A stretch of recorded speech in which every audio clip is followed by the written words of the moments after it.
In Foldaway Harbor, every boat began as a wish written on paper. Rumi, a giant turquoise rhinoceros with sunset orange overalls, folded the strongest boats in town. His friends were Dot, a tiny origami duck, and Wisp, a splashy blue water sprite. Rumi loved perfect corners. "A hard crease can never go wrong," he said. Tomorrow's paper boat parade would carry everyone's wishes to the sea. Rumi promised to fold the parade's biggest boat. Dot showed him the instructions. Fold, float, then test. But Rumi skipped the test. He pressed every crease with both enormous feet until the paper shone like stone. Wisp warned, "Boats need room to bend." Rumi added one final stomp. The giant boat popped upright, blocking the little river from bank to bank.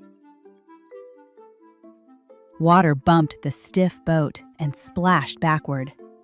Rainbow ink poured through the streets. Paper houses sprouted sails. Shopping lists became flapping fish. Rumi grabbed the boat's bow and pulled. Rip! One corner tore into a flock of paper crabs.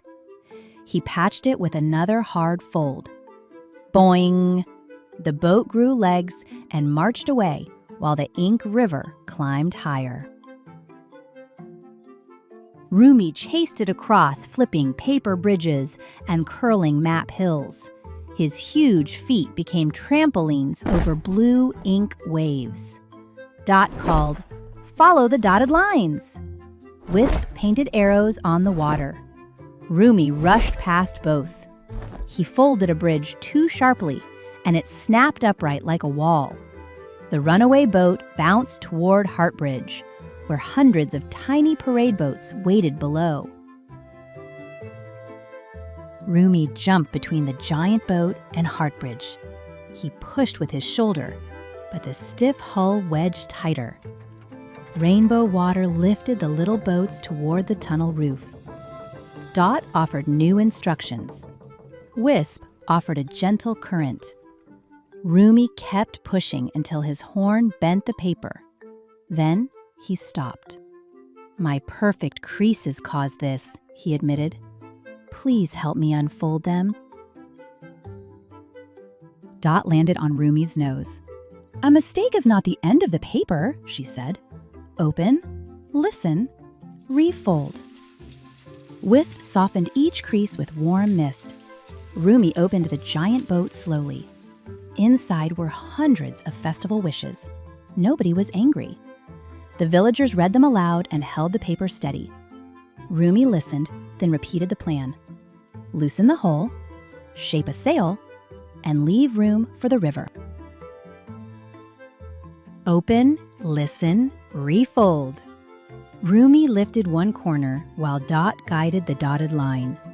Wisp curled beneath the paper like a wave. The giant hole became flexible. Paper crabs unfolded into patches. Map hills flattened into ramps.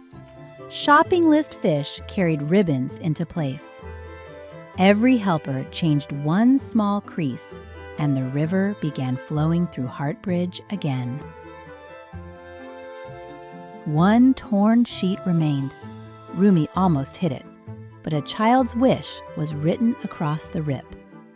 "I wish mistakes could become adventures." Rumi smiled. He did not force the pieces together. Instead, everyone overlapped the edges into a bright patchwork sail. Wisp filled it with a sparkling breeze. The repaired boat rose, turned gently, and carried every little boat safely through the bridge. At sunset, the paper boat parade finally began.